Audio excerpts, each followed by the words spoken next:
Welcome back to your designated TV channel for all things transition and development of academy players, graduates and young professionals. Our aim, as always, is to provide you an insight in how you can start your transition starting today, while also supporting your continued development both as a person and as a professional. In this episode, we build upon Joey's journey from this week's podcast appearance as we delve into the world of non-league football. So, what are you waiting for? Let's get you inside the locker.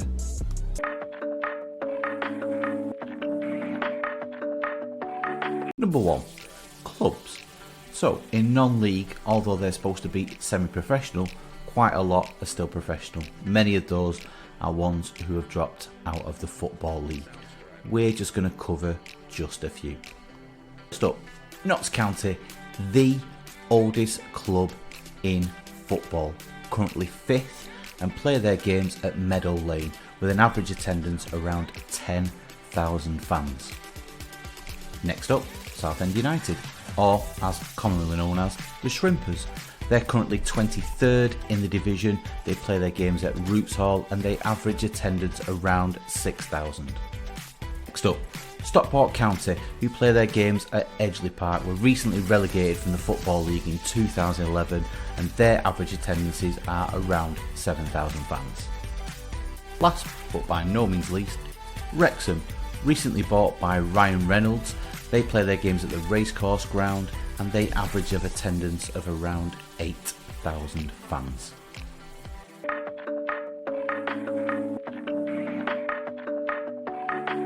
Number 2, players. So we're going to look at 5 players who've made their journey from non-league football all the way to the Premier League. First up, Michail Antonio came from Tooting and Mitcham and made it all the way to the Premier League with West Ham. Along the way with a couple of signings and a couple of loan appearances too. Not only is he playing Premier League football but also Europa League, he's also representing his country in Jamaica. Next up we have Chris Smalling, currently at Roma playing in Serie A, but when he made his move to the Premier League he did so at Fulham before joining Manchester United. Not a lot of people know that he started his career at Maidstone in non-league football. Next up we have Joe Hart, currently north of the border playing for Celtic. He's played Champions League football, been England's number 1 and won countless trophies with Manchester City. But he started his career at Shrewsbury Town when they were in non-league. Probably the most famous example is Jamie Vardy, who was playing at Fleetwood Town when they were non-league and made it all the way to the Premier League with Leicester City. The rest is history, breaking goal scoring records in the Premier League, representing his country and also winning the title with Leicester City.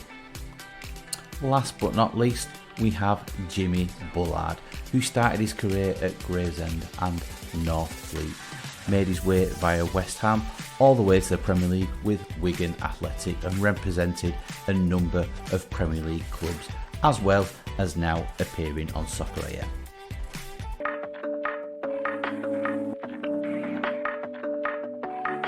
Number 3, the all-important salaries. So we're going to discuss what the average salaries are at non-league and compare them with what could be expected in League 1 and League 2.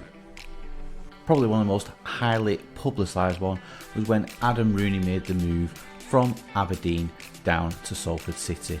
Now he signed a contract with the class of 92 for what is reportedly around £2,000 a week. James Jones, when he signed for Wrexham, signed a similar deal, but this time for £3,000 a week. Anthony Sarcevic, previously of Plymouth and Bolton, when he signed for Stockport County, he also signed on the dotted line for £3,000 a week. So let's put these into comparison in terms of averages first of all. Level 5, the National League. The weekly average wage at that level is around £700 a week. The step lower, level 6, which is National League South or North, that average wage is around £300 to £400. Comparing that further up the football pyramid at League 1 and League 2 level, at League 1 you can expect to take home a wage of around £4,700 a week. At League 2, slightly lower at around £2,200 a week.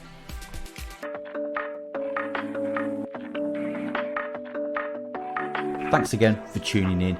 Your support means everything to us, but you're not done just yet. If you haven't already, please hit the subscribe button. Also, feel free to leave comments below. Tell us about your thoughts on this edition and any thoughts you have for future editions that you would like us to cover too. At the very least, please give us a like and don't forget to share with your teammates. Please join us again next week when we bring you our latest edition of Inside the Locker as we build upon more content from that week's podcast. So we look forward to seeing you once again from Inside the Locker.